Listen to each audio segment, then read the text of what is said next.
찬양으로 수요예배 시작하겠습니다.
전심으로 살리라. 주의 마음에 합한 자 되어 맡기신 소명 이루리.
전심으로 살리라.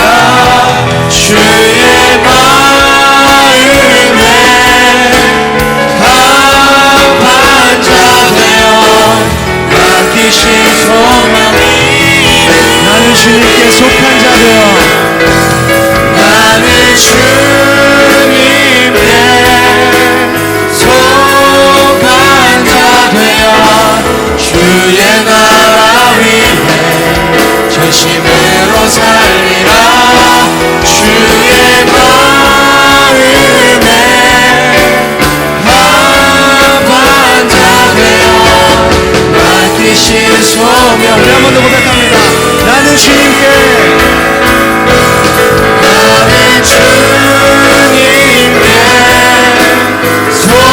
속한 자 되어 주의 나라 위해 전심으로 살리라. 주의 마음에 합한 자 되어 맡기신 소명 이루리. 맡기신 소명 이루리. 맡기신 소명 이루리. 아멘. 수요예배 오신 여러분을 환영합니다. 여호수아 9장을 보시면요, 기문 주민들이 여호수아와 화친을 신청합니다. 누가복음 14장 32절 그리고 이사야 27장 5절을 보면은 여호수아와 싸워서 이길 수 없을 것 같으면 같은 편이 되어야 한다, 그렇게 나와 있어요. 오늘 본문의 말씀 마태복음 5장 9절 읽겠습니다. 다 같이 읽겠습니다. 화평하게 하는 자는 복이 있나니 그들이 하나님의 아들이라 일컬음을 받을 것이며. 아멘. 우리는 여호와 하나님과 같은 편이 되어야 합니다. 그러나 하나님과 화목하려면 화목하기 위해서 예수 그리스도를 놓고, 예수 그리스도의 죽음, 그 십자가를 놓고 하나님과 화목해야 합니다. 우리는 하나님께 직접 나아갈 수는 없어요. 기브온 주민들은 여호수아를 통해 예수 그리스도를 알려고 했던 것입니다. 기브온 주민들은 굉장히 지혜로운 자들이에요. 왜냐하면 여호수아가 지나가기만 하면 다 무너지니까. 여호수아 군대와 화친을 합니다. 다시 말해 그들이 믿는 하나님과 화친하려고 하는 거예요. 하나님을 알려고 하는 것입니다. 우리는 날마다 생각해야 됩니다. 하나님과 화친하려고 하고 있는가? 혹시 시간이 됐으니까 그냥 찬양하고 기도하고 말씀을 듣는 건 아닌가? 힘들 때만 구하고 있는가? 아니면 정말 단순히 하나님을 알기 위해서 간절해서 구하고 있는가? 아니면 지금 내 삶이 너무 편해서 궁금하지도 않는가? 여러분, 우리는 결국 하나님의 백성들입니다. 무엇이든지 하나님 안에서 이루어져야 하고 하나님 안에서 승리하셔야 됩니다. 벗어날 수가 없어요. 벗어나면 죽습니다. 하나님과 화친하고 소통하면서 하나님 안에서 두려움 없이 날마다 하나님의 뜻대로 살아가야 됩니다. 버텨나가는 거예요. 그러다 보면요, 내 안에 기쁨과 화평이 넘쳐날 것입니다. 진리가 자유케 한다고, 진리가 자유케 한다고, 그 자유가 제 안에 들어오는 것입니다. 그 자유로 살다가 주님 만나는 우리 여러분들과 제가 되기를 주님의 이름으로 축원합니다. 나 주님의 길을 가리라 찬양하면서 귀하신 헌금 드리는 시간 갖도록 하겠습니다.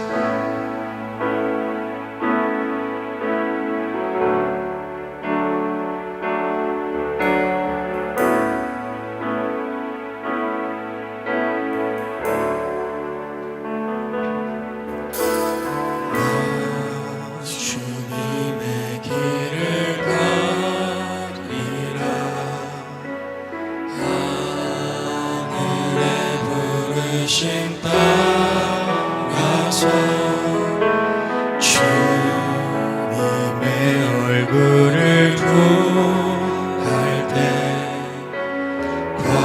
거룩한 성령이 마시네. 나 주님의 길을 가리라. 하늘의 부르심 따라서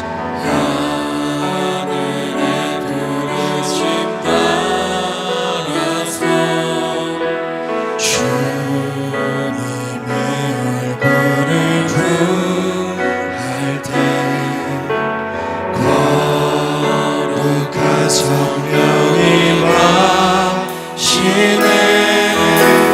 물과 피를 쏟으신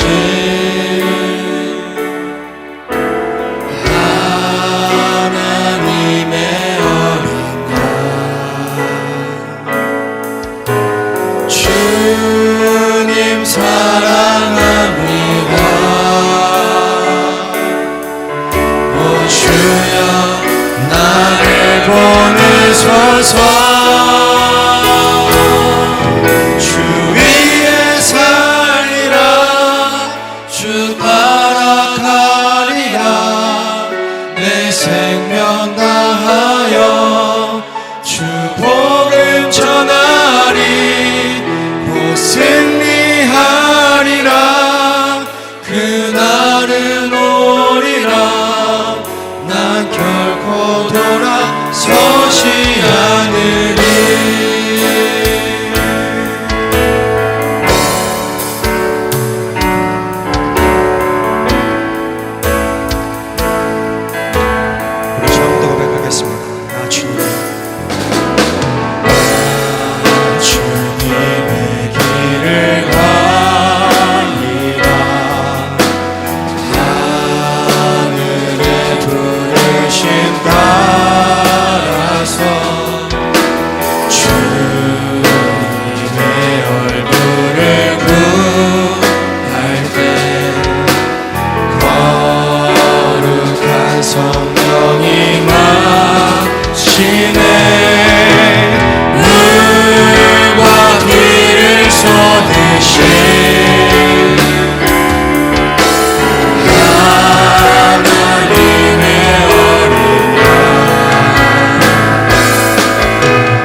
우리 한 번 더 고백하겠습니다.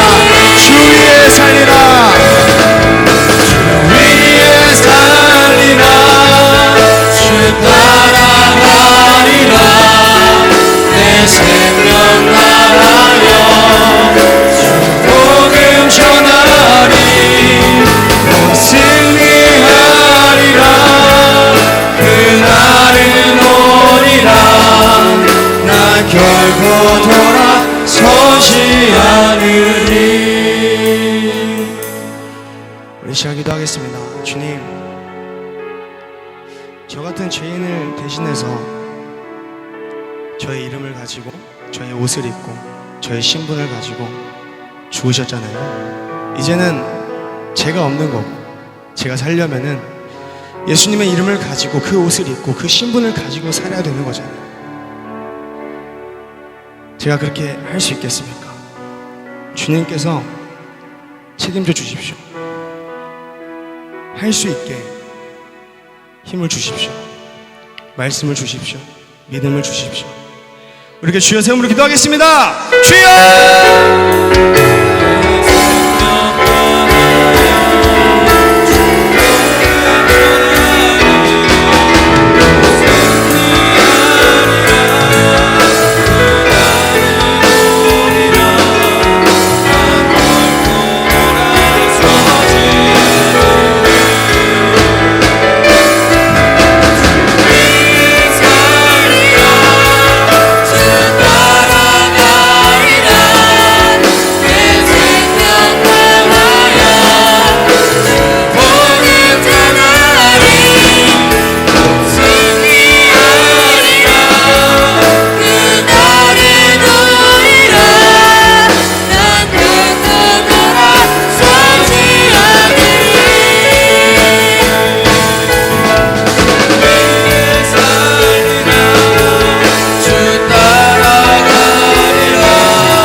우리 같이 물과 피를 쏟으신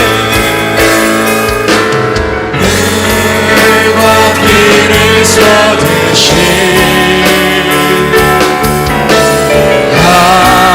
하나님의 어린 양 주님 사랑합니다. 오 주여 우리 한 번 더 물과 피를 쏟으신 물과 피를 쏟으신 하나님의 그 어린 양 하나님의 어린 주님 사랑합니다. 주님 사랑합니다. 오 주여 나를 보내소서. 주 위에 살리라 주 따라가리라 내 생명 다하여 주 복음 전하니 곧 승리하리라 그날은 오리라. 우리 한 번 더 고백하겠습니다. 주 위에 살리라 주 위에 살리라 주 따라가리라 내 생명 다하여 주 복음 전하리 곧 승리하리라 그날은 오리라 나 결코 돌아서지 않으리. 하나님 아버지 사랑과 은혜를 감사를 드립니다. 하나님 앞에 귀한 예물 드립니다. 주님 나라 창고에 쌓아지게 도와주시고 하나님이 기쁘게 받으실 만한 예물 되게 하옵소서. 우리 자신들도 하나님 앞에 열매로 드려지게 도와주시며 우리의 가진 모든 시간과 물질과 몸과 마음이 다 하나님의 것인 것을 인정합니다. 우리 하나님 작은 것도 큰 것도 주님의 것이오니 우리 하나님 구체적으로 선교하는 것과 구제하는 일에 많이 쓰여질 수 있도록 우리 아버지 도와주시옵소서. 우리에게 말씀 주셔서 그 말씀으로 하나가 되게 하실 줄로 믿습니다. 감사하며 예수님 존귀하신 이름 받들어 기도 올리옵나이다. 아멘. 주님께 감사합니다.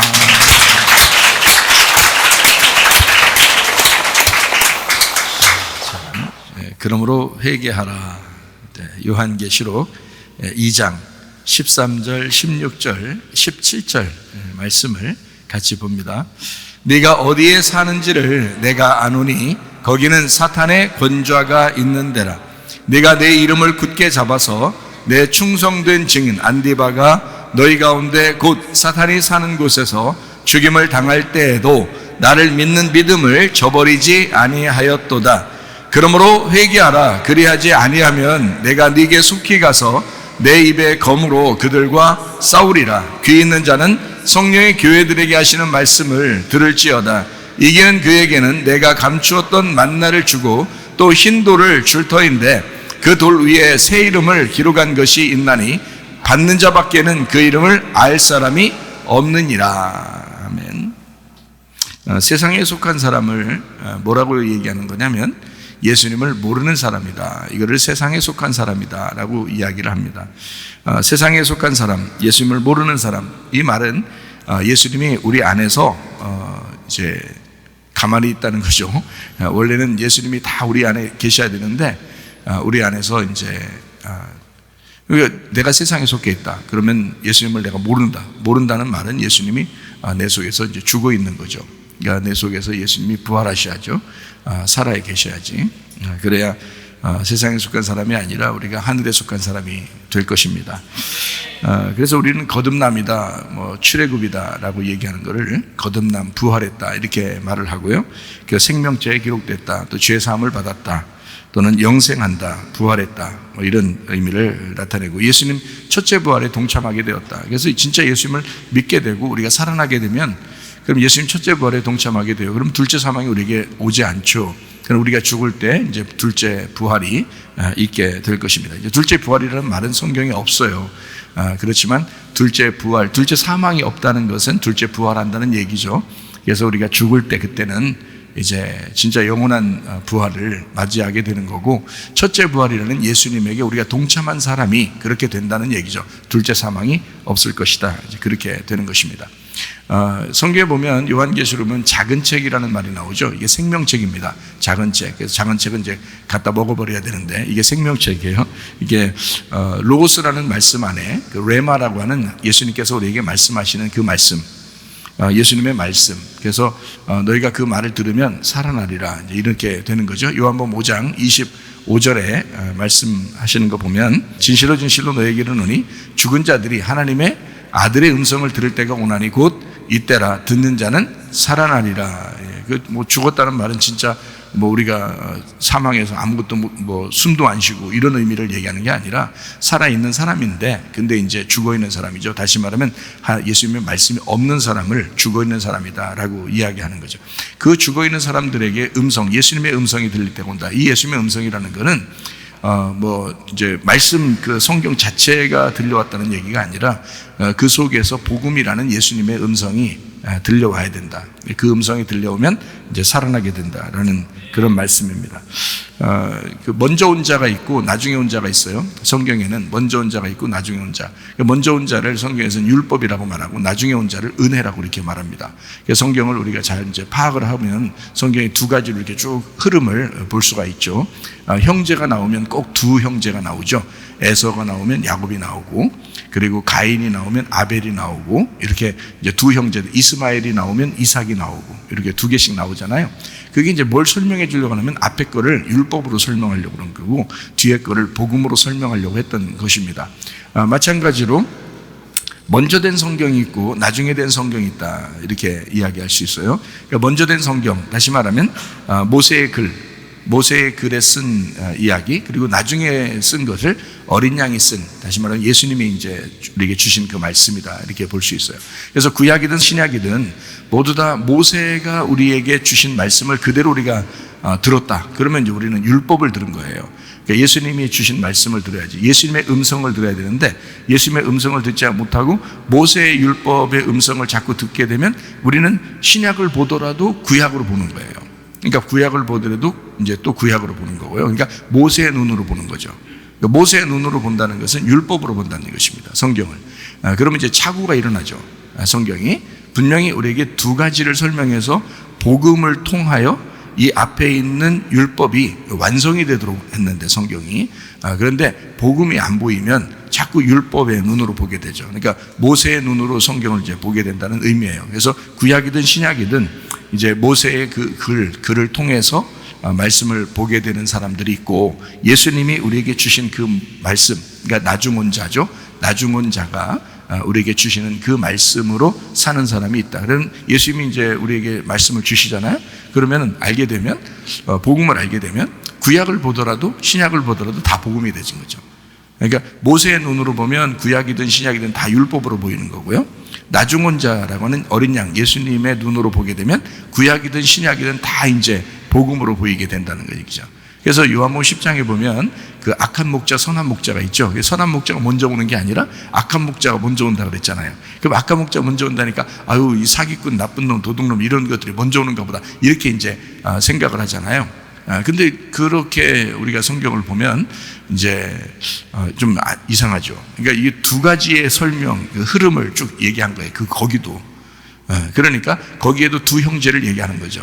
첫 번째 형제가 먼저 오고 두 번째 이제 형제가 그 다음으로 온다. 이렇게 그러니까 먼저 온 자가 있고 나중 온 자가 있다는 얘기요. 먼저 온 자는 악한 자고 나중 온 자가 이제 선한 목자다. 이렇게 얘기하려고 했던 거예요. 그러니까 그렇게 이제 보면은 그 흐름을 이제 알게 되면 창세기부터 요한계시록까지가 그 흐름을 깨뜨리지 않고 성경을 봐야 되는 거죠. 그러면 성경이 보이겠죠. 이해가 되고, 그죠?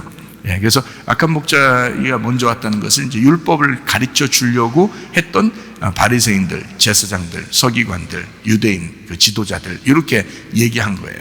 그들이 아무리 가르쳐도 사람들은 구원받을 수가 없다. 선한 목자가 와야 예수님이 와야 사람들이 이제 양들이 구원을 받을 수가 있다. 그래서 악한 목자와 선한 목자 그 사이에 이제 양들이 있는 거죠. 그래서 우리는 다 양인데 악한 목자의 말씀을 들으면 우리는 이제 율법의 말씀을 듣게 되는 거고 그 율법의 말씀을 그렇게 많이 듣고 잘 지키려고 했던 바리새인들이나 이제 제사장들, 레위인들 또는 뭐 유대인 지도자들, 서기관들 이런 사람들의 이야기를 들은 양들은 이제 망하는 겁니다. 같이. 근데 선한 목자 대신 예수님이 와서 그 양들과 함께 이제 그 말씀을 가르치면 그 주의 음성을 듣게 되면 살아나는 거죠. 죽어있던 자가 악한 목자에 의하여 죽어있던 자가 이 선한 목자를 만나면서 살게 되는 거예요. 그러니까 뭐에 의해서 죽냐면 율법에 의해서 죽는 거예요. 그리고 복음에 의해서 사는 것입니다. 이렇게 악한 목자, 선한 목자, 율법, 복음 이렇게 나와 있죠. 그래서 먼저 온 자들에 의하여 죽고 나중 온 자를 통해서 산다. 그러니까 먼저 온 자가 누구냐면 모세의 율법이죠. 그래서 나중 온 자가 어린 양 대신 예수님 이렇게 성경을 보게 되는 것입니다. 자, 성경은 이제 우리가 좀 더 보게 되면 에덴 동산이 있어요. 에덴 동산 중앙에 뭐가 있죠? 에덴 동산 중앙에 선악과하고 생명나무가 같이 있죠. 선악과하고 생명나무가 같이 있는데 그거를 이제 성경 율법서에서는 모세를 통해서 율법을 이제 나타낼 때는 주님께서 말씀하실 때는 그 선악과와 생명나무를 뭐라고 표현한 거냐면 언약궤라고 표현한 거예요. 언약궤. 그게 이제 언약의 말씀. 그러니까 지성소 안에 있는 언약궤, 법궤를 의미하는 겁니다. 두 개의 법이죠. 그러니까 하나는 선악과의 법, 하나는 생명나무의 법이에요. 그러니까 이게 이제 어디에 있는 거냐면 에덴 동산 중앙에 있다는 거죠. 그러면 에덴 동산이 뭐겠어요? 에덴 동산이 지성소가 되는 거예요. 거기가. 그래서 에덴 동산에서 예배하게 된다라고 해서 에덴 동산에 예배하는 장소다 이렇게 얘기하는 거죠. 그러니까 에덴이라는 이곳에 이제 동산을 만들었다. 예배하는 장소다라는 얘기예요. 그럼 거기가 뭐라고 하는 거냐면 가나안 땅에 있는 지성소다. 이렇게 볼 수 있는 거죠. 그러니까 애굽을 거쳐 광야로 나왔다고 광야에서 가나안 땅으로 들어가죠. 마찬가지로 이쪽 그 성소를 지나서 지성소로 들어가는 거 있잖아요. 그러니까 우리가 성소를 지나 지성소로 들어간다. 이렇게 되는 거 있잖아요. 그러면은 여기에 뜰이 있고 성소가 있고 지성소가 있죠. 그러면은 뜰을 애굽과 같은 것이다. 성소를 광야와 같은 곳이다. 지성소를 가나안 땅과 같은 곳이다. 이렇게 볼 때 성소와 지성소 사이에 뭐가 있어요? 휘장이라는 게 있죠. 휘장은 뭐라고 나와 있어요? 히브리서에 예수님의 육체라고 나와 있습니다. 그러면 휘장이 누구를 말한 거예요? 예수님을 말한 거예요. 그러면 성소에서 지성소로 가야 예배가 된다는 거죠. 그러면 휘장이라고 하는 거 예수님을 말하는 건데, 그 예수님을 어떤 예수님을 말하는 거예요? 부활한 예수님을 말하는 거예요? 죽으시는 예수님을 말하는 거예요? 죽으시는 예수님을 말하는 거예요. 그러니까 반드시 이 휘장은 어떻게 돼야 돼요? 찢어져야 되겠죠. 찢어지는데 아래서부터 찢어져요? 위에서부터 찢어져요? 위에서부터 찢어져요. 왜?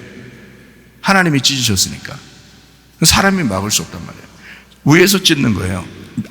사람이 찢으면 아래서부터 찢어야지.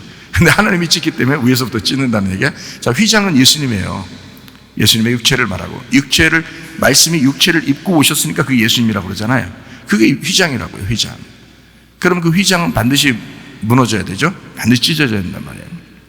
자, 그러니까 휘장을 예수님이라고 하지만 그거를 다른 말로 말하면 주님의 육체, 또 다른 말로 말하면 주님의 십자가라고 하는 거죠.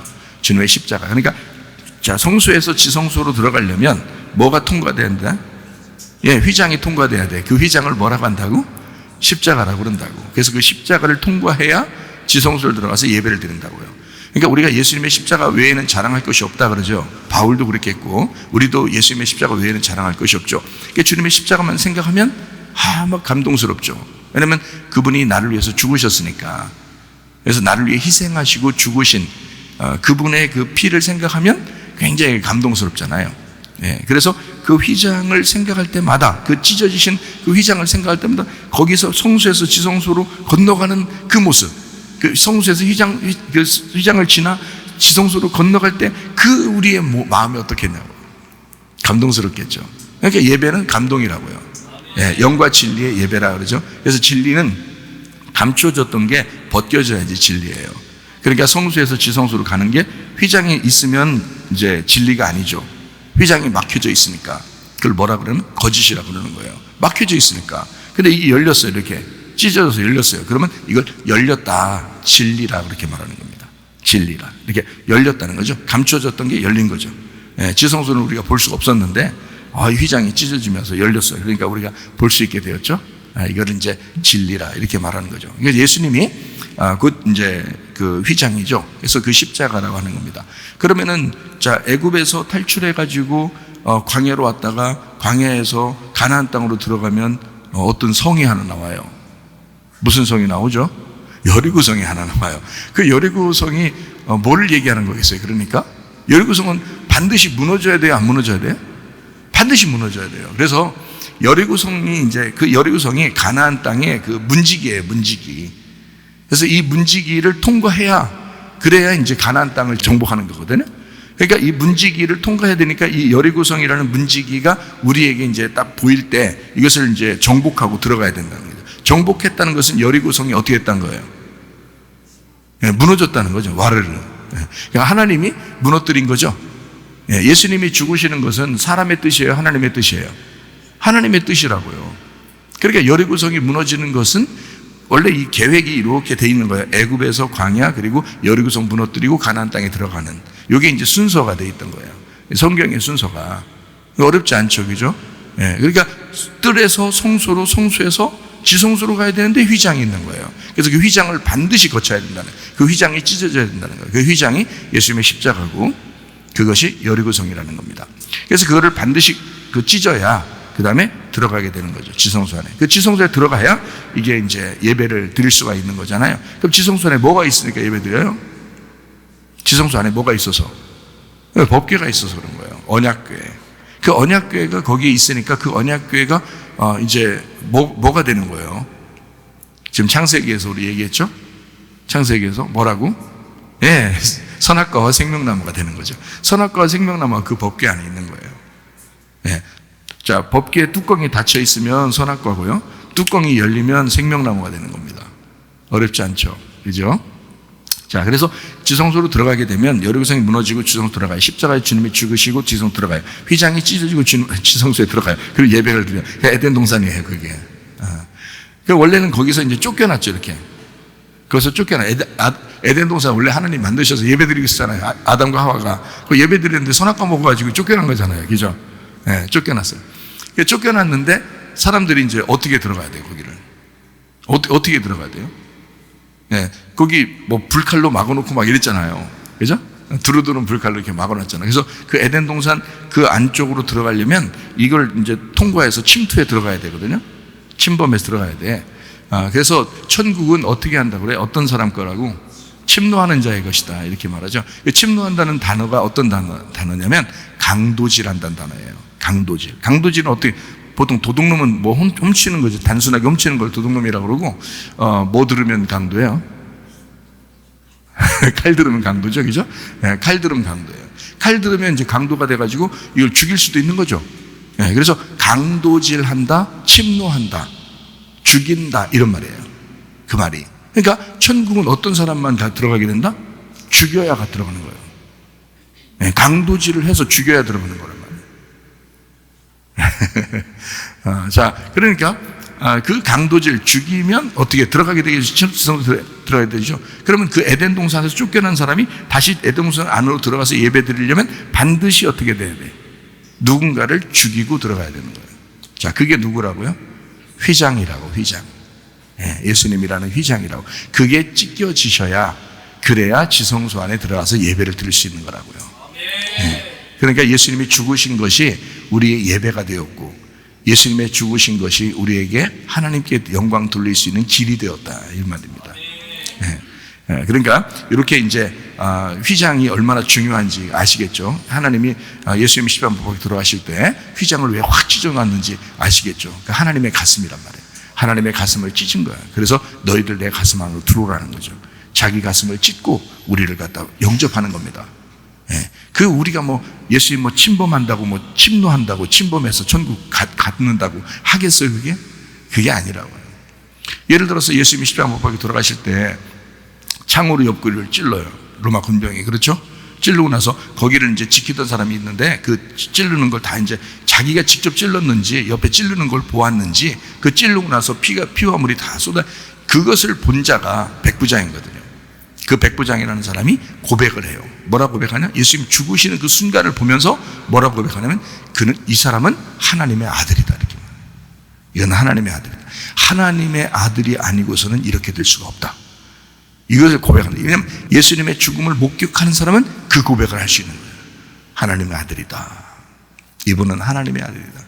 우리를 구원하기, 인류를 구원하기 위해서 오신 하나님의 아들이로다. 이렇게 고백할 수밖에 없는 거죠. 그러니까 휘장이 열리면, 다시 말하면 옆구리에 창이 찔려서 그 옆구리가 열리면, 그 휘장이 찢어지면, 하나님의 가슴이 열리면, 그러면 이제 우리는 드디어 하나님을 알게 되고 예수를 영접할 수가 있게 되고요. 그 예수님을 비로소 이제 믿게 되는 거죠. 그 예수님의 죽으심 속에서 우리가 주님을 믿게 된다. 휘장이 열리면 에덴 동산에 다시 들어가게 되고요. 그 언약궤를 만납니다. 그 언약궤가 선악과와 생명나무다. 자, 그래서 사람들은 아직도 그 언약궤를 보면서 선악과적으로 성경을 보고 있다.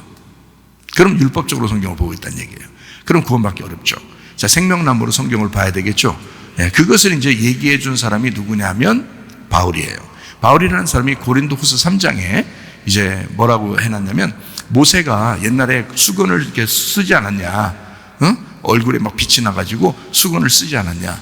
그런데 지금 수건이 다 벗겨졌다. 예수님 안에서, 그리스도 예수 안에서 수건이 다 벗겨졌는데도 너희들은 아직도 말씀을 깨닫지 못한다. 수건이 벗겨지면 어떻게 돼요? 모세의 얼굴을 직접 보는 거죠. 직접 율법을 관통해서 보고 거기서 이제 모세가 발견했던 하나님, 모세가 발견했던 그 여호와를 우리도 볼 수 있는 건데, 그거를 아직도 수건을 쓰고 우리가 성경을 보고 있다. 이렇게 바울이 이야기를 하죠. 그러니까 우리는 휘장이 이제 수건 같은 거죠. 그 휘장이 열려야 되는 거예요. 휘장이 찢어져야 되는 거예요. 우리 마음 가운데 휘장이 찢어져야 우리가 세상 사람에서 비로소 그리스도의 사람으로 바뀌는 것입니다. 휘장, 여러분의 마음 안에 있는 휘장이 찢어지셔야 됩니다. 참 감사하죠. 자, 복음 안에서 휘장이 열리셔야 합니다. 이사야 53장 5절 말씀, 그가 찔림은 우리의 허물 때문이요 그가 상함은 우리의 죄악 때문이라. 그가 징계를 받음으로 우리는 평화를 누리고 그가 채찍에 맞음으로 우리는 나음을 얻었도다. 고린도서 6장 2절 말씀, 이르시되 내가 은혜 베풀 때에 너에게 듣고 구원의 날에 너를 도왔다 하셨으니 보라 지금은 은혜 받을 만한 때요 보라 지금은 구원의 날이로다. 그러니까 요한계시록을 우리가 공부하다 보면요, 우리 하나님께서 지금 우리에게 은혜를 베푸시는 그 하나님. 자, 요한계시록 자체도 과거나 미래의 이야기가 아니라 지금 우리에게 말씀하시는 하나님의 말씀이다 라고 하는 것을 우리가 알 수가 있죠. 그래서 요한계시록 2장 4절부터 6절까지의 말씀 보면, 그러나 너를 책망할 것이 있나니 너의 처음 사랑을 버렸느니라. 그러므로 어디서 떨어졌는지를 생각하고 회개하여 처음 행위를 가져라. 만일 그래하지 아니하고 회개하지 아니하면 내가 네게 가서 네 촛대를 그 자리에서 옮기리라. 오직 네게 이것이 있으니 네가 니골라 당의 행위를 미워하는도다. 나도 이것을 미워한다라고 이야기했습니다. 원래 주님께서는 칭찬하고 혼내신다, 스타일이 그렇다 그랬죠. 그래서 일단 혼냈다라고 하는 것은 그 앞에 절에 칭찬하는 것이 있다는 얘기입니다. 그래서요, 이 니골라당이라는 것은 니콜라이테스라고 해서 이 말이 니콜라우스, 백성 위에 이렇게 막 승리를 뽐내는, 니코스 정복이라는 데서 나온, 니케 정복에서 나온, 승리에서 나온, 그리고 라오스 백성, 이게 합성어예요. 그러니까 백성 위에서 막 군림하려고 하는 지도자들, 이단 교주 같은 사람들, 또 목사, 장로, 사람들에게 자랑하는 사람, 누구라도 밟고 일어서서 성공해 보려고 하는 사람들, 이런 사람들을 니콜라당이라고 이렇게 이야기를 하는 것입니다. 자, 2장 4절부터 6절 전에 이런 사람이 있다고 그랬죠. 2장 3절에 또 네가 참고 내 이름을 위하여 견디고 게으르지 아니한 것을 아노라, 이렇게 칭찬을 먼저 하고 책망을 했다는 사실입니다. 그러니까 주님의 스타일이에요. 자, 칭찬하고 그 다음에 책망했다. 자, 이런 가운데, 니골라당이 있는 이렇게 판치는 그런 가운데서도 어떤 사람이 있다는 거예요? 참고 주님의 이름을 위하여 견디는 사람, 그리고 게을르지 아니한 사람이 있었다는 얘기입니다. 네, 그런 사람이 있었다. 그러니까 어떤 것을 선택하여 살겠느냐, 그 다 자기의 몫인데, 자기가 이 세상 살아가는 동안에 무엇을 선택하면서 생명과 복과 저주와 사망을 네 앞에 펼쳐놓겠다. 네가 살기 위해서 생명을 선택하라 그러거든요. 살기 위해서. 우리는 무엇을 선택하면서 살 것이냐? 우리의 하루 주어진 시간에 무엇을 선택하면서 살 것이냐? 생명을 선택. 우리가 오늘 예배드리러 나온 것도 생명을 선택하는 모양입니다. 이게 생명을 선택하기 위해서 우리가 모인 거예요. 이 모양이 하나님의 형상이에요. 이 모양이 하나님을 섬기겠다고 그래도 모여있는 그 하나님의 교회, 하나님의 형상이라고 해요. 그러니까 하나님의 형상을 회복하려고 우리가 모이는 거거든요. 창조의 질서대로 돌아가자고 하는 거거든요. 이것을 바꾼 것이 누구냐면 짐승입니다. 그 뱀, 짐승. 그래서 사람들이 짐승처럼 막 살고 그러잖아요. 자, 요한계시록 2장 14절부터 16절 말씀이요. 그러나 네게 두어 가지 책망할 것이 있나니 거기 네게 발람의 교훈을 지키는 자들이 있도다. 발람이 발락을 가르쳐 이스라엘 자손 앞에 걸림돌을 놓아 우상의 제물을 먹게 하였고 또 행음하게 하였느니라. 이와 같이 네게도 니골라당의 교훈을 지키는 자들이 있도다. 그러므로 회개하라. 그리하지 아니하면 내가 네게 속히 가서 내 입의 검으로 그들과 싸우리라 라고 했습니다. 발람이라는 게 발람, 거짓 스승입니다. 히브리 말로 비르암이란 말이고 백성이 아니다라는 말이에요. 실패라는 말이고요. 아무것도 아니다, 바라, 실패하다, 낡아지다, 부패하다라는 말하고 백성, 지파, 암, 결합하다, 떼지어 숨기다라는 말에서 나온 것입니다. 이 합성어입니다. 참 선자가 아니고 거짓 선지자, 하나님의 백성이 아닌데 지도자로 있는 하나님의 백성이 아닌 자, 하나님의 백성을 실패하게 만드는 은사를 가진 놈, 뭐 이런 거를 발람이라고 했다고 했습니다. 그래서 제가 가만히 생각을 해봤어요. 저도 옛날에 가만히 생각하니까 나도 참 빌어먹을 놈이었고 비르함 있다 이렇게 얘기했죠. 자, 그런 사람이 주님의 은혜를 받았어요. 이게 완전히 갈림길이 있구나, 휘장이 찢어지는 어느 순간이라는 게 있구나, 이거를 발견하게 된 거예요. 하나님의 사명을 가진 자들은 반드시 이런 어떤 순간이 온다는 것입니다. 그래서 하나님이 목사로 세우실 때까지는 목사를 하려고 해서는 안 되는 것입니다. 이건 분명합니다. 사람들이 진짜 모르고 하는 거예요. 저는 들어보면 알거든요. 사람들이 얘기하는 거 이거 들어보면 알거든요. 설교하는 것도 들어보면 알거든요. 이 사람 진짜 하나님의 사명받고 하는지, 모르고 그냥 하는지 제가 들어보면 다 알거든요. 뭐 어떻게 다 합니까? 뭐 그래도 한두 가지는 그래도 모를 수도 있죠. 한두 사람은 잘 모를 수도 있잖아요. 다 알아요. 다 들릴 수 있습니다. 그 분별력이라고 하는 거거든요. 자기가 모르는데 분별이 되겠습니까? 자기가 알아야 분별이 되죠. 그러니까 하나님이 목사를 세우실 때까지는 목사를 하려고 해서는 안 됩니다. 이거는 철저합니다. 우리 교회에서만큼이라도 진실한 목회자들이 나오셔야 되고 우리 교회는 그렇게 돼야 됩니다. 다른 사람들이 다 그러니까 우리도 똑같이 그냥 해. 안 돼요. 그러면 안 돼. 자기가 망하는 길입니다. 자기가 망하는 길이야. 그러니까 진실해야 돼. 하나님이 사명을 주실 때가 있어요. 휘장이 찢어지는 날이 와요. 그러면 눈이 열리고 보입니다. 먼저 온 자와 나중 온 자, 그 나중 온 자를 만나게 되는 것입니다. 그러면 이제 하나님께서 그 사람을 이제 이쪽 광야에서 지성소로 가나안 땅으로 이제 옮기고, 그리고 휘장이 찢어진 여리고가 무너진 그 상태로 이제 인도하게 되죠. 그러면 하나님의 사람으로 쓰임 받을 수가 있습니다. 자, 발락이라고 하는 사람, 발락 그 낭비하는 놈, 황폐케 하다, 무로 만들다는 말인데요. 이게 시간 낭비, 생명 낭비, 허무함, 쓸데없는 것에 집중하는 스타일. 지나고 보면 후회하는, 아무것도 남지 않는 그런 사람들, 이게 발락입니다. 결국 허무하게 만드는 것에 은사가 있는 놈이다 라는 것입니다. 그 사람을 만나면 만날수록 이상하게 시간이 낭비되고 허무하다, 남는 게 없다. 만나면 만날수록 생명을 얻어야 되거든요. 만나면 만날수록 유익해야 되거든요. 영적으로 유익해야 되거든요. 그죠? 근데 그렇지 않다. 이게 발락이라는 놈입니다. 이게 발람과 발락, 이 둘이 아주 친한 사람이었었는데요. 이 사람들, 그러니까 친구를 보면 친구를 알 수 있다라는 것을 우리가 분명히 알게 되죠. 그죠? 그러니까 친구를 잘 만나야 됩니다. 지혜로운 사람 만나면 지혜를 얻는 거고, 그러니까 어리석은 놈, 미련한 놈 만나면 해를 받는 것입니다. 그러니까 지혜로운 사람과 동행하시기를 바랍니다. 또 여러분이 먼저 지혜로운 사람이 돼야죠. 먼저 여러분이 지혜로운 사람이 돼야죠. 자, 요한계시록 2장 20절부터 23절 보면요, 그러나 네게 책망할 일이 있노라. 자칭 선지자라 하는 여자 이세벨을 내가 용납함이니 그가 내 종들을 가르쳐 꾀어 행음하게 하고 우상의 제물을 먹게 하는도다. 또 내가 그에게 회개할 기회를 주었을 때 자기의 음행을 회개하고자 하지 아니하는도다. 볼지어다 내가 그를 침상에 던질 터이요 또 그와 더불어 간음하는 자들도 만일 그의 행위를 회개하지 아니하면 큰 환난 가운데 던지고, 또 내가 사망으로 그의 자녀를 죽이리니 모든 교회가 나는 사람의 뜻과 마음을 살피는 자인 줄 알지라. 내가 너희 각 사람의 행위대로 갚아주리라. 이게 되어 있습니다. 발람과 발락도 니골라당도 하나님은 뭐라고 보냐면 간음하는 자, 행음하는 자라고 봅니다. 그러니까 똑같아요. 자, 발람, 발락, 니골라당, 이세벨. 자, 같은 거죠. 이게 다 행음이란 말이에요. 행음, 음행. 그 음행, 행음이라는 그 자체가 우상숭배입니다. 그러니까 하나님을 버리고 다른 걸 숭배하는 거죠. 만약에 여러분 하나님보다 다른 걸 더 좋아하는 게 있다면 당신은 우상숭배자예요. 네골라당, 발람, 발락이죠. 그리고 이세벨입니다.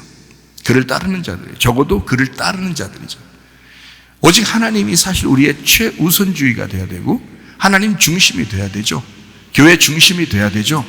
말씀 중심이 돼야 되죠. 말만 주여 주여 하면 안 되죠. 말만 아멘 아멘 하면 안 되죠. 진실한 사람이 돼야 됩니다.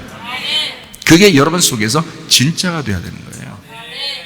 그러니까 하나님은 여러분에게 진짜로 인도할 것입니다. 그러니까 진리로 인도한다는 말은 진짜로 인도한다는 말이에요. 진짜 배기로, 가짜로 인도하는 게 아니라 진짜로 인도한다는 거예요. 그게 진리로 인도하는 거예요. 성령은 진리의 성령이기 때문에 진리로 인도하죠. 그게 우리의 마음의 진리가 돼요. 그래서 겉과 속이 똑같아야 돼요. 여러분, 여러분의 아멘이 여러분의 그 주님이라고 부르는 그 주인에게 여러분은 겉과 속이 똑같아야 돼요. 그게 믿음입니다. 그렇지 않으면 겉과 속이 다르면 다 찢어버릴 거예요. 그죠? 겉과 속 사이에 있는 걸 다 찢어야지 이게 겉과 속이 하나가 되겠죠. 그게 휘장 찢는 거예요. 그게 여리고성 무너지는 거예요. 그게 여러분 무너뜨린다는 거예요. 주님은 뭐 육체를 입고 오셔서 죽으셨잖아요. 이제 누구 차례? 이제 우리만 남은 거야. 우리만 이제 남은 거야. 우리 여리고성이 무너져야 되고 우리 속에서 우리 휘장이 찢어져야 되는 거예요. 그래야 이게 투명하게 되고 얼굴과 얼굴을 맞대서 볼 수 있는 사람이 되죠. 그러니까 겉과 속이 똑같아야 돼. 말하는 거하고 여러분 속에 생각하고 완전히 다르면 안 돼.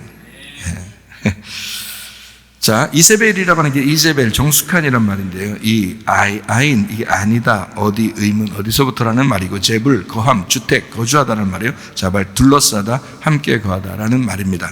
이게 거주의 근본이 확실치 않다는 말입니다. 음녀라고 그래요. 그래서 모래 위에 세운 집이라 그러고, 반석 예수 위에 세운 집이 아닌 거죠.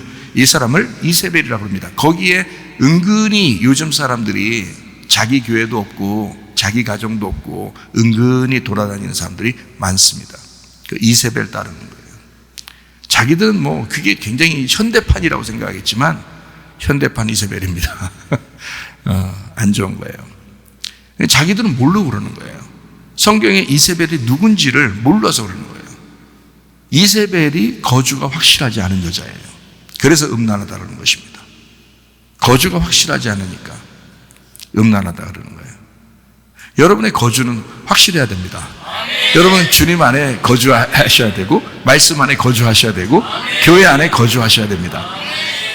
분명한 자의 가정이 있어야 되고요. 분명한 자의 교회가 있어야 되고 분명한 그 만난 주님이 있어야 되고 그 만난 말씀이 있으셔야 된다는 거예요. 분명하게. 그것이 없으면 이세벨이다.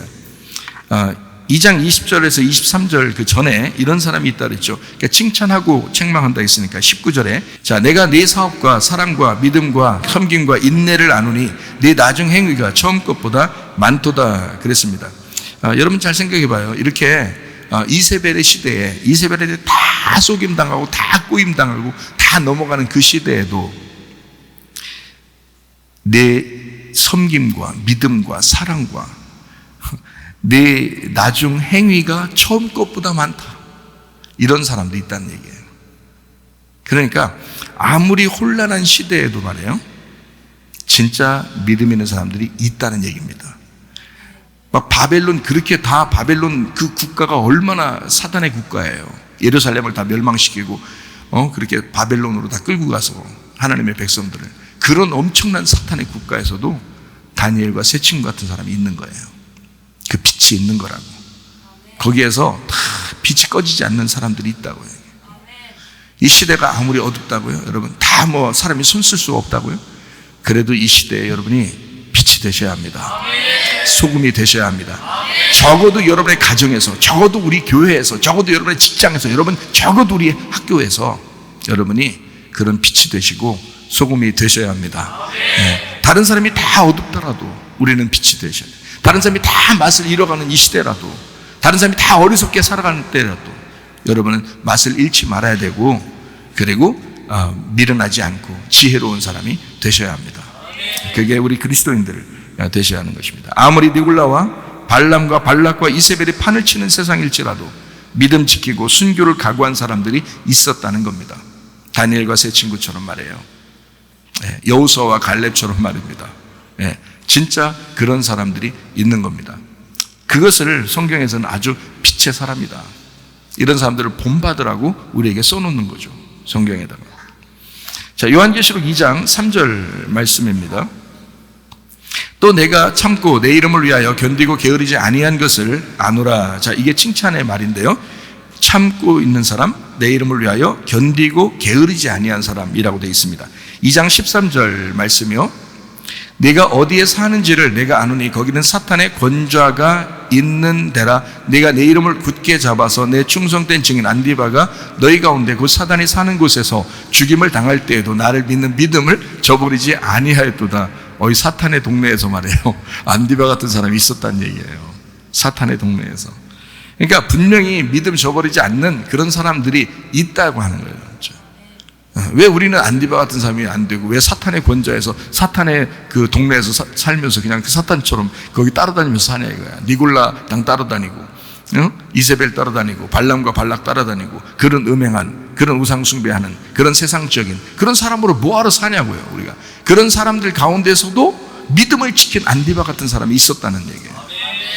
우리는 그런 사람 따라줘요. 광야에 다 사람들 애굽에서 탈출시켜서 광야로 데려놓았더니 그냥 전체가 다 그냥 가나안 땅 못 들어간다고 다 그렇게 할 때 여호수아와 갈렙 딱 두 사람이 아니다, 우리 분명히 들어갈 수 있다, 하나님의 역사하심이 있다, 그것을 외치는 사람이 있었다고요. 그러면 그 사람 따르면 되는 거잖아요. 그 사람 따르면. 근데 그걸 안 따라 모든 사람이 전체가 다 그 두 사람을 안 따랐어요.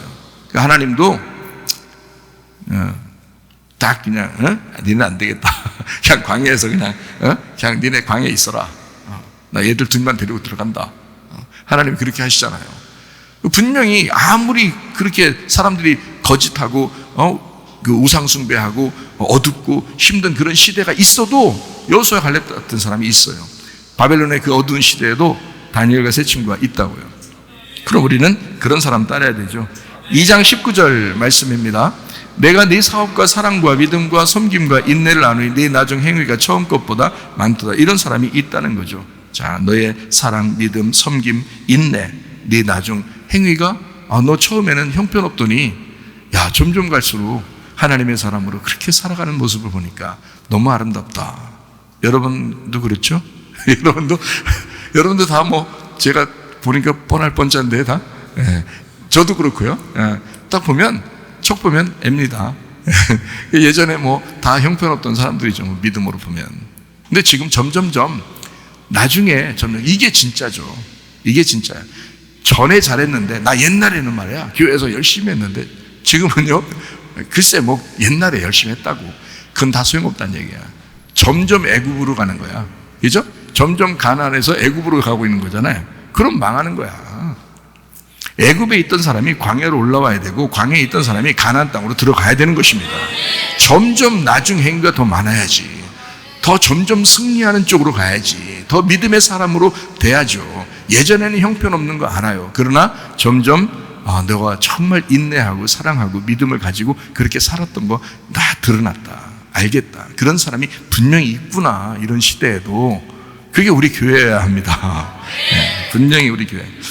모두가 어둡다고 종말이라고 난리를 치는 이때, 그래도 우리 교회가 이 시대에 등불이 되어야 할 이유는 빛과 소금이 필요한 사람들에게 마태복음 5장 13절부터 16절까지 말씀처럼 너희는 세상의 소금이니 소금이 만일 그 맛을 잃으면 무엇으로 짜게 하리요 후에는 아무 쓸데없어 다만 밖에 버려져 사람에게 밟힐 뿐이니라. 너희는 세상의 빛이라 산 위에 있는 동네가 숨겨지지 못할 것이요 사람이 등불을 켜서 말 아래 두지 아니하고 등경 위에 두나니 이러므로 집안 모든 사람에게 비치느니라. 이 소금과 빛에 대해서 나왔습니다. 세상이 그 맛이, 그 행복이, 그 생명이 없는 그 시대에 소금은 행복을 주는 거고 생명을 주는 거고요, 맛을 주는 것입니다. 세상이 어두우니까, 그 어두우니까 빛이 필요한 거예요. 안 어두우면 빛이 필요하지 않죠. 어두울수록 빛이 필요한 거예요. 그래서 진짜 빛나는 사람은, 자, 어떤 얘기가 있죠. 왜 전쟁은 영웅을 만든다, 그런 얘기 들어봤죠? 그런 얘기 듣기만 하지 마세요. 생각을 하셔야 돼요. 전쟁은 영웅을 만드는 거예요. 전쟁이 일어나지 않았을 때는 영웅이 안 나타나요. 다 똑같이 사니까. 근데 전쟁이 일어나면 영웅이 나타난다고요. 마찬가지로 그냥 빛이 그냥 대충 그냥 괜찮게 살 때는 영웅이 안 나타나, 빛이 안 나타나. 근데 세상이 점점 더 어두워질수록 진짜 빛이 나타나기 시작하는 거예요. 그러니까 여러분과 저는 진짜 준비 많이 하시는, 말씀과 기도로 준비를 쫙 하고 있으셔야 돼요. 하나님이 여러분을 빛으로 쓰실 때가 온다고요. 점점 세상은 어두워져요. 이럴 때 진짜 배기가 누구냐, 진짜 기독교인이 누구냐, 진짜 그리스도인이 누구냐, 진짜 우리에게 영적인 해답을 줄 사람이 누구냐 찾는다고요. 세상 사람들도. 그때 우리가 나타나야 돼. 그때 여러분이 나타나셔야 돼. 여러분의 직장에서 나타나셔야 돼. 여러분의 학교에서 나타나셔야 돼.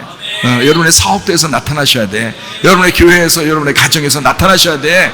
내가 그 빛이야, 내가 그 소금이야, 내가 맛을 줄게, 내가 행복을 줄게, 내가 생명을 줄게, 내가 환하게 해줄게, 내가 너에게 해답을 줄게. 이런 자가 되셔야 합니다. 알아야 되겠죠? 모르면 세상 사람이야. 예수를 알아야 예수를 전달하죠. 예수를 알아야, 내 속에 빛이 있어야 그 빛을 전달하죠. 나보고 원래 빛이라겠어요? 아니에요. 주님이 빛이시니까 그 빛을 투영해 달라는 거 아닙니까? 우리 보고. 우리는 원래 빛은 아니에요. 원래는 어둠이었는데 그 빛이 우리 안에 들어오셨어요. 그래서 그 빛을 전달해 달라는 거 아닙니까? 그죠? 우리는 등과 같은 거야. 등과 같은 거. 그러니까 그 빛이 우리 담고 있는 거죠. 그 빛을 나타내 줄 때는 내가 깨져야 이게 나타난다고. 내가 깨질수록 빛이 나타나는 거야. 그러니까 더 겸손할수록, 그죠? 더 섬길수록, 더 믿음을 가질수록 여러분의 빛은 나타나게 되어 있단 말이에요. 그런 그리스도인들이 되셔야 합니다. 세상의 진실한 빛의 사람으로, 세상의 맛을 내는 소금의 사람으로 살아가 주어야 할 사람이 있어야 하기 때문에 그래도 소금과 빛이 필요한 것입니다. 세상에 아무리 혼탁해도 그러면 더 그럴수록 사람들은 요구하게 되죠. 진실한 사람을 우리가 찾는다. 진리의 사람이 어디에 있느냐, 제대로 말씀을 가르쳐 줄 사람이 어디 있느냐 찾고 있다는 얘기입니다. 지금도 하나님의 사람이 필요한 이유입니다. 요한계시록 2장 14절부터 16절까지 여기에 발람의 교훈을 지키는 자들이 있도다 하고, 발람이 발락을 가르쳐 이스라엘 자손 앞에 걸림돌을 놔서 우상의 제물을 먹게 했다. 그게 행음하게 하였다라는 말이고요. 그리고 15절에 보니까 이게 니골라당이다. 그래서 니골라당의 교훈을 지키는 자가 있다. 이게 발람과 발락 그리고 니골라, 이게 같은 놈들이라는 뜻이에요. 그죠? 그와 같은 얘기를 지금 하고 있는 거잖아요. 16절에 보니까요. 그러므로 회개하라 그랬어요. 그러므로 회개하라. 그리하지 아니하면 내가 네게 속히 가서 내 입의 검으로 그들과 싸우리라. 예. 이거 무슨 만화 보는 것 같으죠? 입에서 입에서 칼이 나가요. 전쟁하는 칼입니다. 이게 요리하는 칼이 아니에요. 입으로 요리하냐? 입으로 요리하는 게 아니에요. 이게 전쟁하는 칼입니다. 말하면 이제 탁 이제 나가서 이제 사람을 죽이는 거거든요. 그런 칼이 나간다는 거예요. 그런 칼이. 그럼 진짜 여기서 칼 나갈 수가 있어요? 목사님 설교할 때 뭐 칼 같은 거 나가요 입에서? 그런 말이 아니죠. 이게 말씀을 얘기하는 겁니다. 그러니까 심판의 말씀이 나간다는 얘기예요. 자기가 아직 이제 회개해야 될 그런 사람이면 심판의 말씀이 오는 거예요. 그런데 회개하게 되면요, 심판의 말씀이 아니라 요리하는 칼이 온다니까요. 그래서 요리해 준다니까. 그래서 말씀을 자꾸 양식으로 주는 거예요. 근데 양식으로 먹는 것보다 먼저 필요한 것이 사실은 전쟁하는 칼입니다. 심판의 칼. 그래서 우리를 완전히 깨뜨려주고 죽이고 휘장을 찢어줘야 되는 거거든요. 그래야 양식의 칼이 와서 우리에게 요리를 만들어 주거든요. 이건 전쟁의 칼입니다. 회개하라. 안 그러면 너 전쟁의 칼이 갈 거야. 그래서 심판의 칼이 너에게 도달하게 될 것이다. 이제 이런 말씀. 그래서 우리 교회 오면 어떤 사람은 막 가슴이 막 찔려가지고 가슴이 먹먹하다는 사람도 있고요. 집에 가서 운다는 사람도 있고요. 우리 교회 오면 그렇더라고요. 어떤 사람은 또 말씀 듣고 또 좋다고 또 아주 그냥 행복하다고 이런 사람도 있고요. 그러니까 어떤 사람에게는 양식이 되는 거고 어떤 사람에게는 심판이 되는 거예요. 이 똑같은 말씀이. 이제 2장 13절 말씀을 보면 네가 어디에 사는지를 내가 아노니 거기는 사탄의 권좌가 있는 데라. 네가 내 이름을 굳게 잡아서 내 충성된 증인 안디바가 너희 가운데 곧 사단이 사는 곳에서 죽임을 당할 때에도 나를 믿는 믿음을 저버리지 아니하였도다라고 되어 있습니다. 여기 보니까 이제 어디 사는지 내가 아는데 거기는 누가 사는 거다? 어떤 놈이 사는 거라고요? 예, 사탄이 사는 데래요. 이스라엘 백성들을 이제 바벨론에 잡혀갔을 때는 그 바벨론이 사는 그 장소를 얘기하는 거잖아요. 그죠? 예, 여리고성에 우리가 지금 살고 있다고 생각해 보세요. 그럼 거기가 사탄 동네예요. 거기가 사탄이 사는 장소라고요. 사탄이 있는 장소다. 네가 내 이름을 굳게 잡아서 이랬어요. 굳게 잡아서 내 충성된 증인 이렇게 돼 있는데 그 충성된이란 말이 피스토스라는 말입니다. 이 믿을 만한이라는 단어예요. 그러니까 믿음이 충만한 것을 얘기하는 거죠. 믿을 만한 신실한 그 진실한 페이도 확신, 그러니까 하나님도 확신하는 그런 사람 있는데 그 증인, 그 말티스, 증거, 순교자, 그러니까 목숨 내걸고 그렇게 하나님이 보실 때 확실한 사람이 있었다는 거예요. 그 사람이 안디바래요. 안디바. 그러니까 이 사람은 그냥 자 봐요. 사탄의 동네인데 사탄의 지금 사는 바벨론 시대에 또는 이 세상에 지금 어두워져가는 이 시대에 보통 믿음 가지면 이게 승리하겠어요? 보통 믿음 가지면? 아니죠. 순교할 각오를 가진 사람 안디바가 있었다. 근데 이 사람은 어떤 믿음이 너무 충만해서 하나님으로부터 확실한 인정을 받는 사람이었다. 네. 그런 믿음의 사람이었다는 얘기입니다. 여러분 어떤가요? 여러분 지금 뭐 마지막 시대에 뭐 여러분 빛이 된다고 막 아멘하고 그러는데 여러분 어때요? 여러분 이렇게 안디바가 보통 사람 아닙니다. 이름을 이렇게 거론할 정도면 보통 사람 아니에요. 이 사람.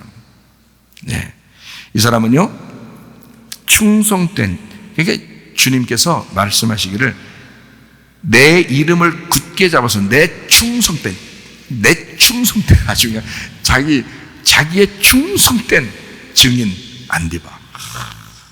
정말 놀라운 사람입니다.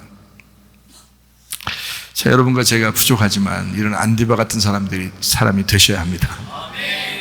좀 부족하지만 하나님 앞에 의지할수록 더 믿음 있는 거죠. 믿음 있는다는 게 의지하는 거고 인정하는 거고 신뢰하는 거잖아요. 뭐 나서서 뭐 한다는 그런 말이 아닙니다. 이 말은 더 의지하고 더 신뢰하고 인정하고, 주님 내가 안 됩니다. 난 안 됩니다. 오직 내가 주님 아니면 안 됩니다. 오직 주님만 의지합니다. 그게 믿음 있는 사람이에요. 하나님 보실 때 그래, 내가 너를 인정해. 내가 너 나를 얼마나 신뢰하는지, 나를 얼마나 네가 의지하는지, 네가 나를 얼마나 인정하고 사랑하는지 내가 알아. 하나님이 확신하는 사람, 그 안디바. 믿음의 충성된 증인 안디바가 있었다. 그 안디바라고 하는 게 어떤 사람인가 이렇게 찾아보니까 안티파스라는 이름을 가졌습니다. 이 버가모에서 순교한 기독교인이라고 하는데요, 이게 안티하고 파테르의 이 합성어입니다. 이 안티라는 것은 여러분이 아시죠? 안티라는 말은 반대를 얘기합니다. 대치했다, 정면에 있다, 이렇게 앞에 있다. 그래서 반대편을 얘기합니다. 반대편에, 안티가 반대편. 파테르라는 게 무슨 뜻이냐면요, 아버지, 부모라는 단어거든요. 파테르, 이게 아버지라는 단어예요. 아버지와 반대에 있었다. 그러면 왜 여기서 이제 이 안디바를 이렇게 이름을 거론하면서 이 아버지와 반대인 자를 이렇게 설명을, 이게 이름을 써놨냐면, 일부러 이름 안 쓰고 그냥 어떤 믿음 있는 사람이 있었다 이렇게 하면 되거든요. 이름이 너무 더러우면, 그죠? 이름이 너무 아닌 것 같으면 이름을 빼놓고 이런 그냥 믿음 있는 사람이 있었어 이렇게 하면 되는데, 이름을 거론한단 말이에요. 안티파, 이 안티파스, 안티파테르라는 이름을 일부러 거론했다. 그러면 여러분 봐요. 자, 이 안디바가 나올 때 여기에 지금 동네가 어느 동네라고 했어요? 사탄의 동네라고 했잖아요. 사탄의 권좌가 있는 데라, 사탄이 사는 곳이다. 다른 말로 말하면 무슨 의미예요? 사탄이 사는 곳에서 죽임당한, 사탄을 아버지로 섬기고 있는 곳에서 믿음으로 죽임당한이란 말이죠. 지금 사탄의 장소예요. 사탄의 나라야. 사탄을 아버지로 섬기는 나라란 말이야. 그 아버지를 반대하는 자가 있었으니 그가 안디바라는 사람이었다. 자, 이것을 이제 요한복음 8장을 봐야 여러분이 이해를 갑니다. 요한복음 8장 41절부터 45절까지를 봐야 여러분이 이해가 돼요. 너희는 너희 아비가 행한 일들을 하는도다. 대답하되 우리가 음란한 데서 나지 아니하였고 아버지는 한 분뿐이시니 곧 하나님이시로다. 예수께서 이르시되 하나님이 너희 아버지였으면 너희가 나를 사랑하였으리니 이는 내가 하나님께로부터 나와서 왔음이라. 나는 스스로 온 것이 아니요 아버지께서 나를 보내신 것이니라. 어찌하여 내 말을 깨닫지 못하느냐? 이는 내 말을 들을 줄 알지 못함이로다. 너희는 너희 아비 마귀에게서 났으니 너희 아비의 욕심대로 너희도 행하고자 하느니라. 그는 처음부터 살인한 자요 진리가 그 속에 없으므로 진리에 서지 못하고 거짓을 말할 때마다 제 것으로 말하나니 이는 그가 거짓말쟁이요 거짓의 아비가 되었음이라. 내가 진리를 말함으로 너희가 나를 믿지 아니하는도다. 이랬습니다. 너희 가운데 곧 사탄이 사는 곳에서 죽임을 당할 때에도 나를 믿는 믿음을 저버리지 않는 안디바가 있었다. 자, 이 말은, 자, 다시 말해요. 요한복음 8장의 말을 보니까 지금 이 이스라엘 사람들은, 유대인들은, 자, 바리새인들은, 서기관들, 사두개인들, 레위인들, 제사장들, 이 사람들은 예수님하고 지금 대치 상태에 있습니다. 예수님하고 반대예요. 근데 이 사람들은 자기들이 뭘 믿고 있다는 거야? 자기들의 아버지는 누구밖에 없다는 거야? 하나님이 자기 아버지라는 거예요. 하나님이 자기 아버지래요. 그랬더니 예수님이 니네 만약에 하나님이 너희 아버지였다면 너희가 나를 반대하지 않았을 거다. 예수님이 하는 말입니다. 자, 하나님이 너희 아버지였다면 너희들이 나를 죽이려고 했겠느냐? 너희들이 믿는 하나님, 너희들이 믿는 아버지는 사탄이야. 너희들이 지금까지 믿었던 하나님은 사탄이었어. 이런 얘기입니다. 자, 여러분, 사탄이라는 단어를, 그러니까 여러분은 요한계시록을 보면서 또는 요한복음 8장을 보면서 사탄이라는 개념을 어떻게 생각하면 안 되냐면 막 뿔 달린 막 이런 막 삼지창 들고 있는 이렇게 생각하면 안 돼요. 성경을 그렇게 보면 전혀 잘못 보고 있는 겁니다. 그 말이 아니잖아요. 지금 여기서 말하는 거는 지금 자, 사탄의 권좌가 있는 사탄의 동네에 사탄이 장악하고 있는 그쪽에서 모두 다 사탄을 아버지라고 섬기는 그곳에서 안디바 같은 사람이 있었다는 거예요. 그죠?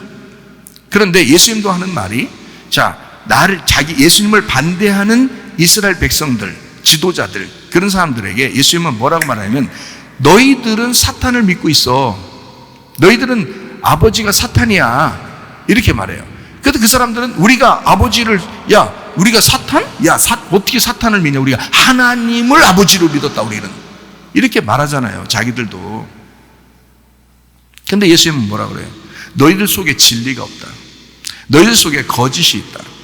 거짓이 있다는 것은 네 속에 아버지가 사탄이란 뜻이야.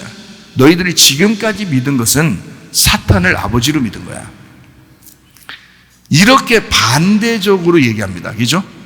네, 그러니까 이거는 뿔 달린 삼지창들은 마귀, 사탄 이런 얘기가 아닌 거예요. 그죠? 거짓말쟁이, 거짓말하는 말씀, 거짓 말씀을 지금 사탄으로 표현한 것입니다. 그렇죠? 그러면 안디바라고 하는 진짜 믿음 있는 사람은 어떤 사람이었다는 얘기예요? 예수님처럼 진리를 말하는 사람이었다는 얘기지. 여러분이 왜 진리를 깨달아야 되느냐라고 하는 것은 이 어둠의 시대에는 다 거짓이 난무하단 말이에요. 그리고 이 성경책이라고 하는 것은요, 하나님을 자기 아버지로 믿는다고 생각하는 사람들이 예수님하고 대치하면서도 자기들은 하나님을 잘 믿고 있다고 생각했던 사람들이 있어요. 근데 이 사람들을 예수님만은 뭐라고 얘기하냐면 너희들 속에 거짓이 있고 그 거짓의 아비가 사탄이고 너희들이 믿는다고 얘기했던 하나님 아버지는 사탄이라는 아버지였어. 너희들이 믿는 게. 자, 이렇게 예수님이 정확하게 구분해 주잖아요. 그러니까 우리는 뭘로 승리할 거냐 이거야. 여러분 속에 뭘로 승리할 거야. 하나님 말씀을 왜 우리가 깨달아야 되느냐 이거야. 왜 우리가 하나님 말씀을 알아야 되느냐 이거예요. 왜냐하면 진리를 깨달으면 그 자체가 승리라는 거고, 진리를 깨달으면 그 진리의 아버지를 믿는 거라는 거죠. 그러니까 진리의 아버지 되시는 하나님을 믿는다는 것은 거짓의 아버지를 떠난다는 얘기야. 그러면 안티파가 되는 거란 말이죠. 안티파스, 무슨 말인지 알겠어요? 안티파테르가 돼서 아버지를 아버지로 섬기지 않는 진짜 아버지를 발견한 안디바가 된다는 얘기야. 그게 믿음의 사람, 하나님이 확신하는 믿음의 사람 안디바가 있었다. 사탄의 동네에, 사탄의 권좌가 있는 곳에, 사탄을 아버지라고 섬기는 곳에서 진짜 진리 가운데 있었던 안디바, 믿음의 사람, 하나님을 아버지로 섬기는 진리 가운데 있는 진리를 깨달은 자가 있었다. 그게 안디바였다. 여러분, 말씀 잘 아시길 바랍니다. 말씀을 잘 깨달아 아시기를 바랍니다. 진리가 있어야 진리가 여러분을 자유케 합니다. 거짓으로 아무리 여기 껍데기로 성경 아무리 많이 알아도 몰라요. 속의 내용을. 자기들은 하나님 믿고 있다고 해요. 그렇지만 이 속에 있는 내용을 알아야 돼. 그게 알맹이에요. 그게 진리라고요. 그 언약궤의 뚜껑이 열려야 생명나무를 드디어 볼 수가 있다고요.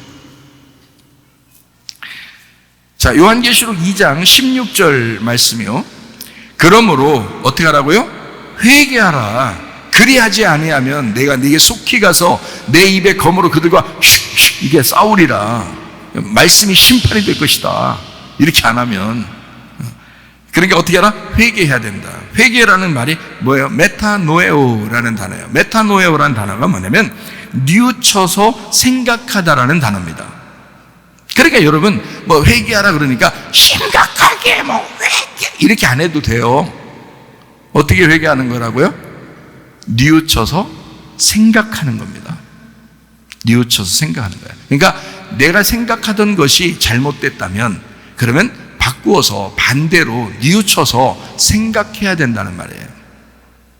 그게 메타노에오라는 단어입니다. 이게 뭐의 합성어냐면 메타하고 노에오라는 단어의 합성어인데 메타라는 말이 한복판, 연합이라는 단어고요. 노에오라는 말이 이해하다, 마음에 두다라는 말인데 이게 누스에서 왔어요. 이 누스가 마음입니다. 마음, 감각, 지능. 자, 그러니까 뭐의 한복판으로 들어가야 되냐? 이 말은 하나님의 마음 한복판에 들어가야 된다. 그 말입니다. 하나님의 마음 한복판에, 하나님이 주신 그 마음 안에 한복판에 들어가서 그 하나님의 마음과 연합하는 것을 회개라 그러는 거예요. 그러니까 말로 그냥 막 회개합니다. 주여, 주여, 주여 하면 회개합니다. 그렇게 한다고 회개하는 게 아니에요. 말씀을 깨달으셔야 합니다, 여러분. 말씀을 깨닫고 뉘우쳐 생각하고 우리 주님의 마음과 하나가 될 때, 그 주님의 마음과 연합할 때, 그래서 그 진리가 무엇인지를 깨닫고 영과 진리의 예배를 드릴 때 이걸 회개라 그런다고요. 회개. 정확하게 아셔야 합니다. 안 그러면 내 입에 검으로 그들과 싸우리라 이렇게 이야기했습니다. 요한계시록 2장 17절 말씀이요. 귀 있는 자는 성령이 교회들에게 하시는 말씀을 들을지어다. 이기는 그에게는 내가 감추었던 만나를 주고 또 흰돌을 줄 터인데 그 돌 위에 새 이름을 기록한 것이 있나니 받는 자밖에는 그 이름을 알 사람이 없느니라. 감추었던이라는 크리프토라는 단어예요. 감추었던, 비밀스러운 이란 말이고 그 비밀스러운 감추어진 만나를 주겠다는 겁니다. 또 흰 돌 할 때 흰이라는 게 류코스, 빛나다라는 말이고요. 이게 하얀 빛나는 그 돌을 주겠다. 푸세포스, 조약돌. 석방의 지지를 표현하는 그 표시를 말합니다. 그걸 줄 터인데 그 돌 위에 새 이름을 기록한 것이 있다라고 되어 있습니다. 자, 만나는 원래 구약에서, 광야에서 준 거죠. 광야에서 구약 사람들에게. 그렇죠? 그러니까 무슨 말씀을 얘기하는 거겠어요? 율법의 말씀을 얘기하는 거예요. 그러니까 율법의 말씀은 감추어져 있죠. 그죠? 그 속에 이렇게 감추어져 있다고요. 그래서 이게 진리로 이렇게 드러내지 못하면 이거를 삶고 이게 빻아서 삶아서 볶아가지고 이렇게 하지 않으면 이게 그냥 감추어져 있는 만나라고요. 근데 이 감추어진 만나를 준대요. 이렇게 준다 그러면 어떻게 돼? 이거를 열어서 줘야 되겠죠? 예, 그래서 열어서 주는 거예요. 그리고 새 이름을 주는 거예요. 신돌을, 빛나는 돌을 주는 거예요. 그럼 다 뭐예요? 어둠 가운데 빛이죠. 그리고 옛날 이름에서 새 이름이 되는 거죠. 그리고 감추어진 만나가 열어서 주는 거죠. 예, 다 어떻게 되는 거예요? 율법이라는 우리에게 주신 그 말씀을 그 속에서 복음을 깨닫게 한다. 쉽게 얘기해서 뭐다? 다 진리를 말한다. 그죠? 진리가 뭐라고요? 감추어졌던 걸 드러내는 걸 진리라 그런다겠죠?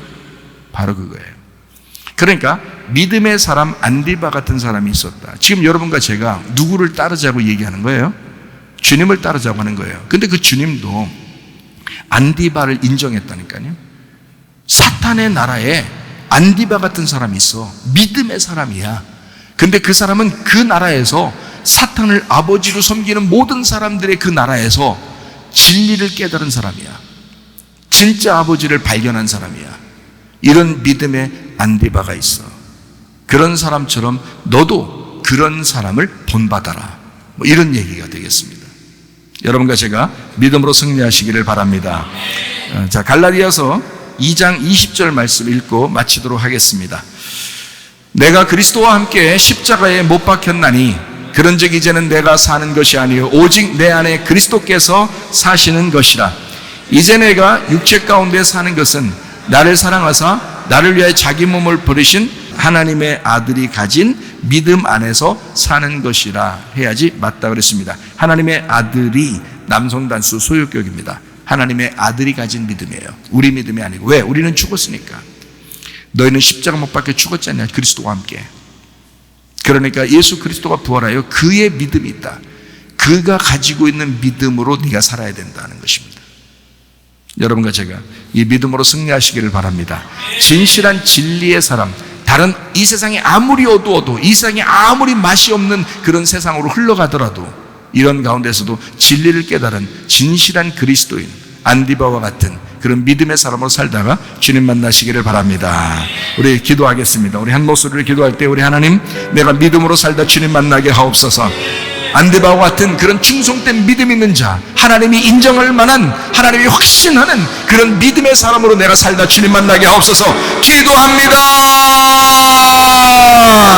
우리 하나님 아버지의 사랑과 은혜를 감사를 드립니다. 하나님 아버지, 우리가 믿음으로 승리하게 도와주시옵소서. 안디바와 같이 충성된 믿음의 증인이 되게 도와주셔서 이 어둠의 세상에 맛을 잃어가는 이 세상에서 하나님 아버지 진실한 빛과 소명 역할을 다하다가 주님 만나게 하옵소서. 비염은 떠나갈지어다, 아픔이 떠나갈지어다, 위장병 떠나갈지어다, 어지럼증 사라질지어다, 두통은 사라질지어다, 류마티스 관절 떠나갈지어다, 어깨 통증 사라질지어다, 허리 디스크, 목 디스크 떠나갈지어다, 심장병 온전해질지어다, 각종 종의 암돌이 떠나갈지어다, 감기 몸살 온전해질지어다, 협착증 사라질지어다, 건선피부 온전해질지어다, 이명은 사라질지어다, 장암내처럼 온전해질지어다, 식도는 사라질지어다, 유령에서 떠나갈지어다, 전립선 온전해질지어다, 우울증, 불면증, 환자, 불안불안, 초조 다 떠나갈지어다, 음란, 거짓, 도둑질, 미움, 욕심이 다 떠나갈지어다. 믿음의 사람으로 살다가 충성된 증인으로 살다가 주님 만나게 도와 주시옵소서. 예수님 존귀하신 이름 받들어 기도 올리옵나이다. 아멘. 주님 감사를 드립니다. 우리 하나님 아버지 함께 하시옵소서.